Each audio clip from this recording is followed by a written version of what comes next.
Well, listen, I wanted to, I have the privilege of starting things off because this is kind of a neat day for Dedham Savings to be able to recognize Lisa.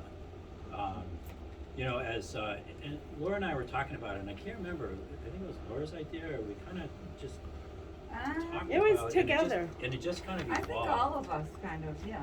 But the good thing is that it was an incredibly short conversation because it was unanimously thought between the two of us, and as we sort of spread the word around, it was just absolute thumbs up across the board. So that's why we're so thrilled to do it. And when you think about it, dedicating a room for an individual at Dedham Savings, doesn't happen that often. So when you think about, what clicked to want us to be able to do this, and there's a lot of employees here that worked over 30 years, like Lisa did.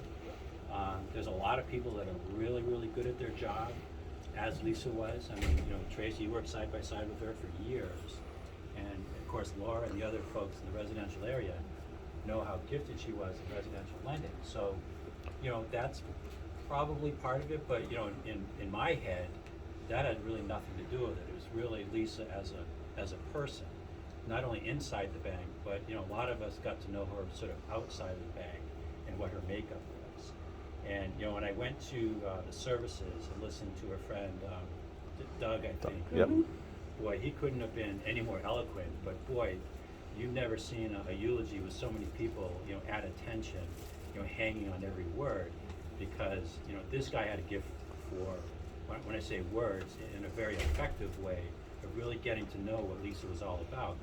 And it made a lot of us realize from the bank that, this was as much of her family as her other family. And it was nice to see her son Adam, her brother Steve, husband Dave there, and I had a chance to meet them, very briefly. But to a person, they were very, very grateful and gracious with the connection Lisa had with her employees here. So, and one of those things that differentiated Lisa was just her well, I'll get to her faith in a second, but it was just her way with people, always under control. And I know some people referenced the email I had sent out when we learned of her passing. And one of the things that always jumped out to me was her voice. And she had that incredible gift of enunciation, something that I always wish I had. So I always like to have conversations with her. And half the time I wouldn't even be listening to half the stuff she said because it was probably over my head anyway. But it was to listen to her enunciate her words, which I thought was really, really a gift.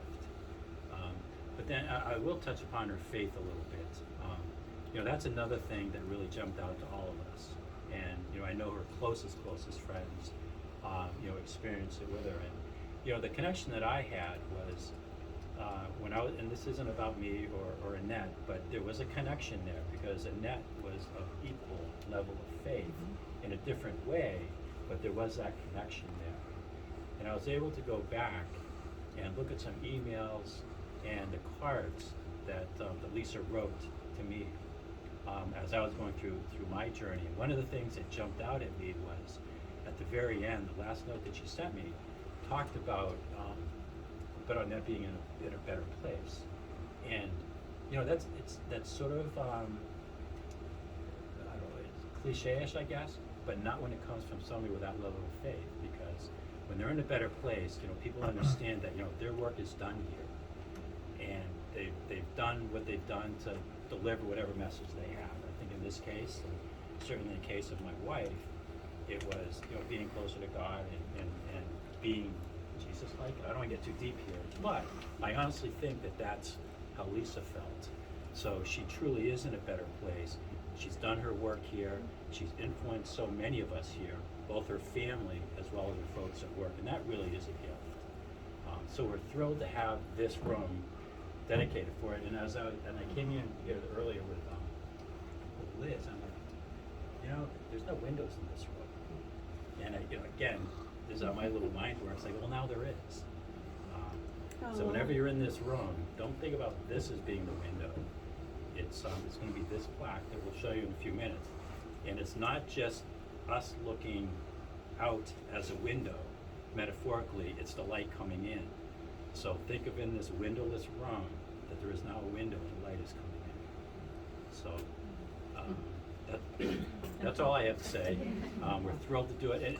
And when I was talking about how, you know, we don't really name things after people, I think the only other thing that we've named after an ex-employee is the Ebenezer Burgess Award. So Lisa is in very, very good company to have a legacy here in the form of a sign here at Down Savings. So I guess with that, there are others that are going to speak, and I'm sure they're going to have some nice comments, some nice stories, but I think you'll see a common theme. So Laura, you next? Yep, and I'm Okay. gonna be really quick. Thank you. That was really Thank you, Peter.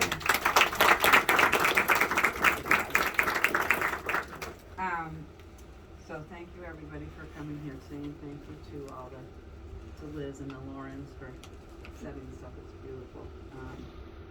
So it's been a couple of months since we lost Lisa, and not that we don't think about her every day, but something like this really brings it back into focus. So it's sad, but it's also an honor for her and to her family and her friends. So I think it's a good thing. It's a great way for us to think about who she was and what she meant to us, what she did for the bank, what she did to everybody who knew her, including us here, and as Peter touched on, all the people she influenced who spoke at her service. I'm not going to take a lot of time because I didn't have the honor and the privilege of knowing her the way and as long as a lot of you here did, but out of respect, I wanted to share how she impacted me in the short 3 years that I had with her. It was more about not so much how well I knew Lisa, but how I saw everybody else with Lisa and how I saw Lisa relate to and draw other people into her world. That's what I noticed. She was always wonderful with me from the moment I got there, helpful, so smart, all of the compliance stuff, just like bing, she would just click it off, type it off.